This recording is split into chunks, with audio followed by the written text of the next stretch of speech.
Famous story channel में आपका स्वागत है। आइए आज हम आपको सुनाते हैं जयशंकर प्रसाद की कहानी घीसू। संध्या की कालिमा और निर्जनता में किसी कुएं पर नगर के बाहर बड़ी प्यारी स्वर लहरी गूंजने लगती। घीसू को गाने का चस्का था, परंतु जब कोई न सुने वो अपनी बूटी अपने लिए घोंटता और आप ही पीता।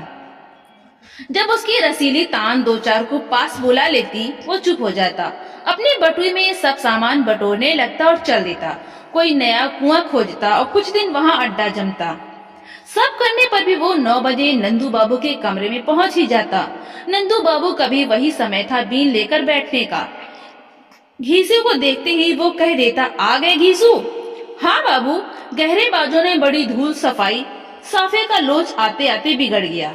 कहते कहते वो प्राय अपने जयपुरी गमछे को बड़ी मीठी मीठी आंखों से देखता और नंदू बाबू उसके कंधे तक बाल, छोटी छोटी दाढ़ी, बड़ी बड़ी गुलाबी आंखों को स्नेह से देखते।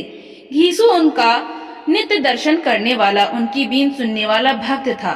नंदू बाबू उसे अपने डिब्बे से 2 खिल्ली पान की देते हुए कहते, लो इसे जमा लो। क्यों, तुम तो इसे जमा लेना ही कहते हो ना? वो विनम्र भाव से पान लेते हुए हंस देता। उसके स्वच्छ मोती से दांत हंसने लगते। घीसू की अवस्था 25 की होगी। उसकी बूढ़ी माता को मरे भी 3 वर्ष हो गए थे। नंदू बाबू की बीन सुनकर वो बाजार से कचौड़ी और दूध लेता घर जाता, अपनी कोठरी में गुनगुनाता हुआ सो रहता। उसकी पूंजी थी 100 रुपए। वो रोजगी और पैसे की थैली लेकर दशाश्वमेध पर बैठता, 1 पैसा रुपया बट्टा लिया करता और उसे 12-14 आने की बचत हो जाती थी। गोविंद राम जब बूटी बनाकर उसे बुलाते, वो अस्वीकार करता। गोविंद राम कहते, बड़ा कंजूस है, सोचता है पिलाना पड़ेगा, इसी डर से नहीं पीता। घीसू कहता, नहीं भाई, मैं संध्या को केवल 1 ही बार पीता हूँ। गोविंद रात के घाट पर बिंदु नहाने आती 10 बजे। उसकी उजली धोती में गोराई फूटी पड़ती। कभी रेजगी पैसे लेने के लिए वो घीसू के सामने आकर खड़ी हो जाती। उस दिन घीसू को असीम आनंद होता। वो कहती, देखो घिसे पैसे न देना। वाह बिंदो, घिसे पैसे तुम्हारे ही लिए हैं क्यों? तुम तो घीसू ही हो, फिर तुम्हारे पैसे क्यों न घिसे होंगे? कहकर जब वो मुस्कुरा देती तो घीसू कहता, बिंदो, इस दुनिया में मुझसे अधिक कोई न घिसा, इसीलिए तो मेरे माता पिता ने घीसू नाम रखा था। बिंदु को ही हंसी आंखों में लौट जाती। बिंदु की हंसी आंखों में लौट जाती। वह दबी हुई सांस लेकर दशाश्वमेध के तरकारी बाजार में चली जाती। बिंदु नित्य रुपया नहीं तुड़ाती, इसीलिए घीसू को उसकी बातों के सुनने का आनंद भी किसी किसी दिन न मिलता। तो भी वो एक नशा था जिससे कई दिनों के लिए भरपूर तृप्ति हो जाती। वो मोक मानसिक विनोद था। घीसू नगर के बाहर गोधुली की हरी भरी क्षितिज रेखा में उसके सौंदर्य से रंग भरता, गाता, गुनगुनाता और आनंद लेता। घीसू की जीवन यात्रा का वही संबल था, वही पाथेय था। संध्या की शून्यता, बूटी की गमक, तानों की रसीली गुन्नाहट और नंदू बाबू की बीन सब बिंदु की आराधना की सामग्री थी।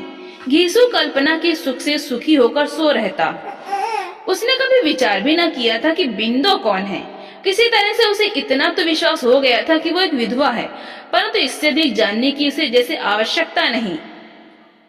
रात के 8 बजे थे। घीसू बाहरी ओर से लौट रहा था। सावन के मेघ घिरे थे, फूही पड़ रही थी। घीसू गा रहा था, निस दिन बरसत नैन हमारे।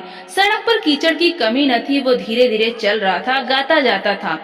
सहसा वो रुका। एक जगह सड़क में पानी इकट्ठा था। छींटों से बचने के लिए वो ठिठक कर किधर से चले सोचने लगा।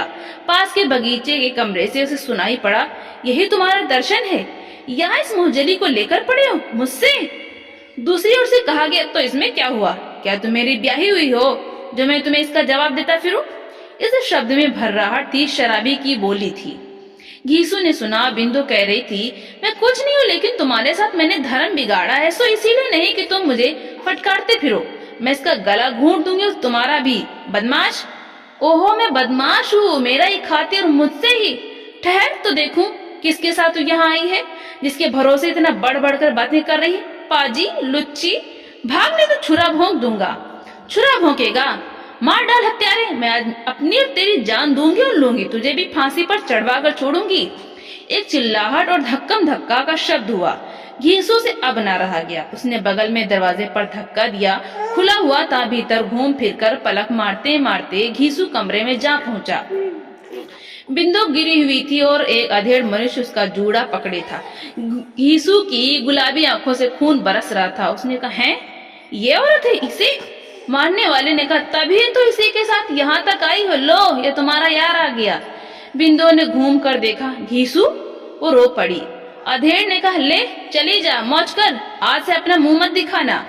घीसू ने कहा, भाई तुम विचित्र मनुष्य हो, लो चला जाता हूँ। मैंने तो छुरा भोंकने, इत्यादि और चिल्लाने का शब्द सुना, इधर चलाया। मुझसे तुम्हारे झगड़े से क्या संबंध? मैं कहाँ ले जाऊंगा भाई, तुम जानो, तुम्हारा काम जाने। लो मैं जाता हूँ, कहकर घीसू जाने लगा। बिंदु ने कहा, ठहरो। घीसू रुक गया। बिंदु चली। घीसू भी पीछे पीछे बगीचे के बाहर निकल आया। सड़क सुनसान थी। दोनों चुपचाप चले। गोदौलिया चौमुहानी पर आकर घीसू ने पूछा, अब तो तुम अपने घर चली जाओगी? कहाँ जाऊंगी, अब तुम्हारे घर चलूंगी। घीसू बड़े असमंजस में पड़ा। उसने कहा, मेरे घर कहाँ? नंदू बाबू की कोठरी है, वहीं पड़ा रहता हूँ, तुम्हारे वहां रहने की जगह कहाँ? बिंदु ने रो दिया। चादर के छोर से आंसू पोंछती हुई उसने कहा, तो फिर तुमको इस समय वहां पहुंचने की क्या पड़ी थी? मैं जैसा होता भुगत लेती। तुमने वहां पहुंचकर मेरा सब चौपट कर दिया। मैं कहीं की ना रही।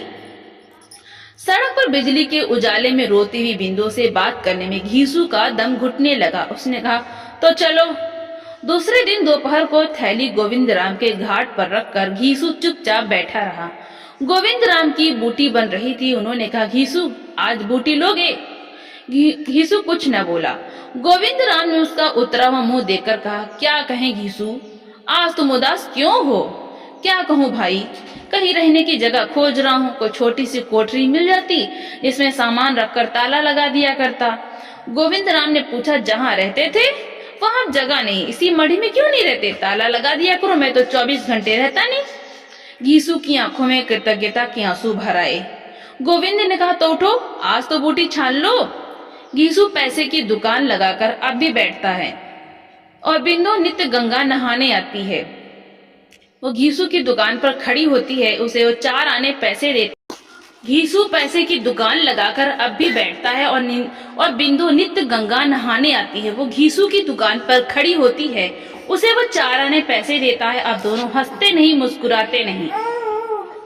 घीसू का बाहरी ओर जाना छूट गया है। गोविंद राम की डोंगी पर उस पार हो आता है।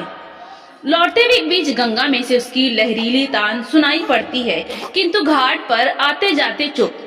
बिंदु नित्य पैसा लेने आती, न तो कुछ बोलती और न घीसू कुछ कहता। घीसू की बड़ी बड़ी आंखों के चारों ओर हल्के गड्ढे पड़ गए थे। बिंदु उसे स्थिर दृष्टि से देखती और चली जाती। दिन पर दिन वो यह भी देखती कि पैसों की ढेरी कम होती जाती है। घीसू का शरीर भी गिरता जा रहा है, फिर भी एक शब्द नहीं, एक बार पूछने का काम नहीं। गोविंद राम ने एक दिन पूछा, घीसू तुम्हारी तान इधर नहीं सुनाई पड़ी? उसने कहा, तबीयत अच्छी नहीं है। गोविंद ने उसका हाथ पकड़कर कहा, क्या तुम्हें ज्वर आता है? नहीं तो यूं ही आजकल भोजन बनाने में आलस करता हूँ, अंड बंड खा लेता हूँ। गोविंद राम ने पूछा, बूटी छोड़ दिया, इसी से तुम्हारी यह दशा है? उस समय घीसू सोच रहा था, नंदू बाबू की बीन सुने बहुत दिन हो गए, वे क्या सोचते होंगे। गोविंद राम के चले जाने पर घीसू अपनी कोठरी में लेट रहा। उसे सचमुच ज्वर आ गया, भीषण ज्वर था। रात भर वो छटपटाता रहा। बिंदु समय पर आई। मढ़ी के चबूतरे पर उस दिन घीसू की दुकान न थी।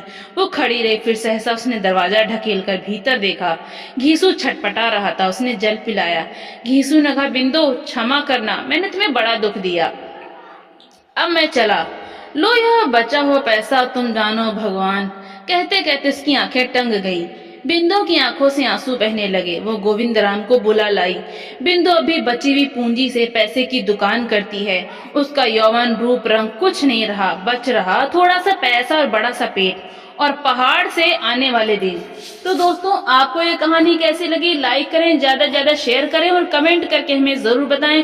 और इसी तरह की हिंदी साहित्य की कहानियां सुनने के लिए हमारे चैनल को सब्सक्राइब करना बिल्कुल भी ना भूलें। तो मिलते हैं अगली नई कहानी के साथ। बहुत बहुत धन्यवाद।